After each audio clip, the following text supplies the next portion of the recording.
Hello fam, welcome back to my channel, part 3 of my IVF journey. So, let's see, my last video, I wasn't doing too well. Definitely go back and check it out. This is part 3.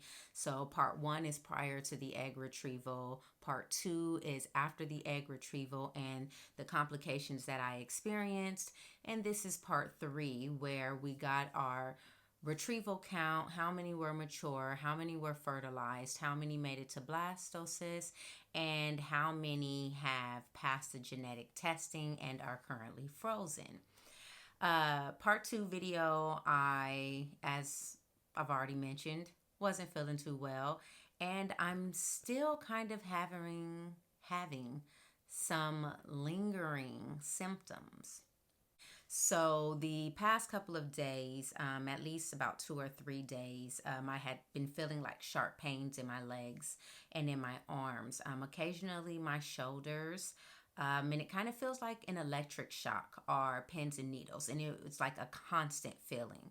I noticed that when I'm standing up, I'm okay if I'm doing something active, but when I'm trying to lay down to sleep or rest, keeping my body still, even if my legs are elevated or my head's elevated, I was still able to feel that pain. So my husband and I decided to go to urgent care today. I'm tired of all these hospitals, y'all. It is just like, come on now. I don't want to be that person, but because I couldn't sleep because of the pain in the legs and the arms, and I also was waking up like drenched. I don't have a fever, wasn't hot in the house, had the air on, my body didn't feel hot, but yet my shirt would be soaked. So we went to urgent care, and I wanted them to check for nerve damage possibly, since I passed the tests of the CT scan and ultrasound for any blood clots or in the legs or in the chest or anything. We was able to X that out.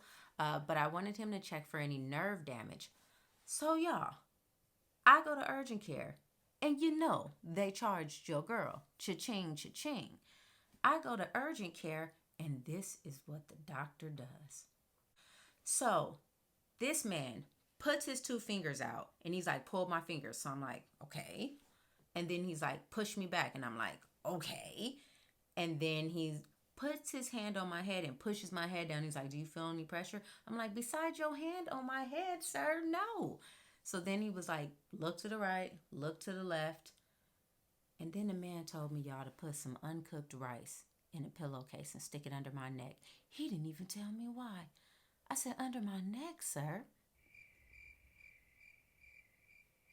Something that I eat?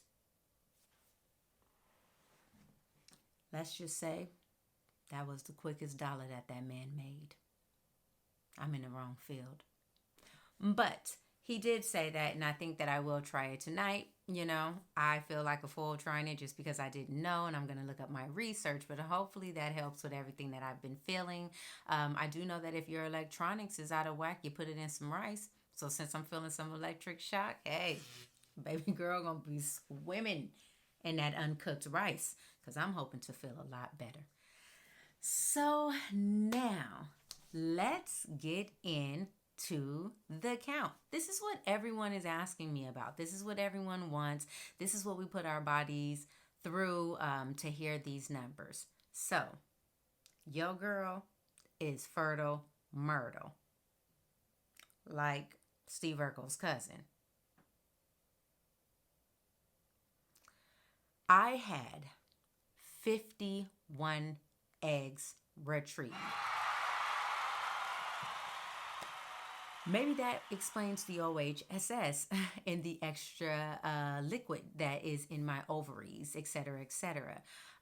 48 were mature and fertilized. By day 6, I had 20 embryos, and my final count after the genetic testing is 13 frozen babies. I mean, what I'm going to do with a football team, y'all? I'm 36 years old. I probably want one or two of them things. But 13? All I can do is say thank you, Lord. We do know the sex of how many we got, boys and girls. My husband and I have been having a discussion on what it would look like if we want to do two at a time, one at a time, if our clinic even offers that. Would we want a boy first? Would we want a girl first? Do we want them to decide? Do we just want to do an eeny, meeny, miny, dissalini? We've just been kind of playing with that and trying to find joy in that. But your girl got 13. All healthy and all ready for me. I started my period. Today is day 14 since I've had the egg retrieval. So I started my period. I'm having some extreme, severe cramping.